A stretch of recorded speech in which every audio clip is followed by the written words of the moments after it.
Because ನಾವಿಬ್ರು ವಿಚ್ಛೇದನ ಪಡಿಬೇಕು ಅಂತ ನಾವು ಅನ್ಕೊಂಡಾಗ ನಮ್ಮ ಪೇರೆಂಟ್ಸ್ ಅವ್ರ ಜೊತೆ ಡಿಸ್ಕಸ್ ಮಾಡಿದಾಗ ಅವ್ರು ಹೇಳಿದಿಷ್ಟ, ನೋಡಪ್ಪ ನಿಮ್ಗೆ ನೀವು ಬುದ್ಧಿವಂತರು, ನಿಮ್ಗೆ ಆಲ್ರೆಡಿ ಸಮಾಜದಲ್ಲಿ ಒಂದು ಸ್ಥಾನಮಾನ ಲಭಿಸಿದೆ, ಸೊ ನಿಮ್ಮ ಒಂದು ಡಿಸಿಷನ್ ನೀವು ತಗೊಳ್ಳಿ ಅಂತ ನಮ್ಮ ತಂದೆ ತಾಯಿಗೆ ಇರ್ಬೋದು, ಅವ್ರ ತಂದೆ ತಾಯಿ ಆಗಿರ್ಬೋದು, ನಮಗೆ ನಮ್ಮ ಡಿಸಿಷನ್ ಮಾಡ್ಕೊಳ್ಳಿ, ನಿಮ್ ಜೀವನ ನಿಮ್ ಕೈಲಿದೆ ಅಂತ ನಮಗ್ ಬಿಟ್ರು.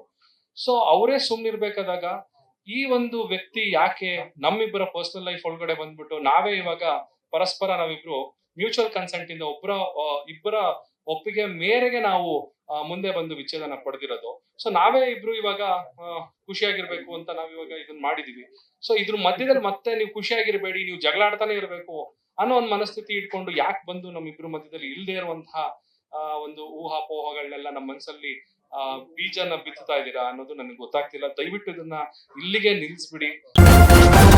ನ್ಯೂಸ್ ಫಸ್ಟ್, ನಿರ್ಭೀತಿಯಿಂದ ನಿಮ್ಮ ಪರವಾಗಿ.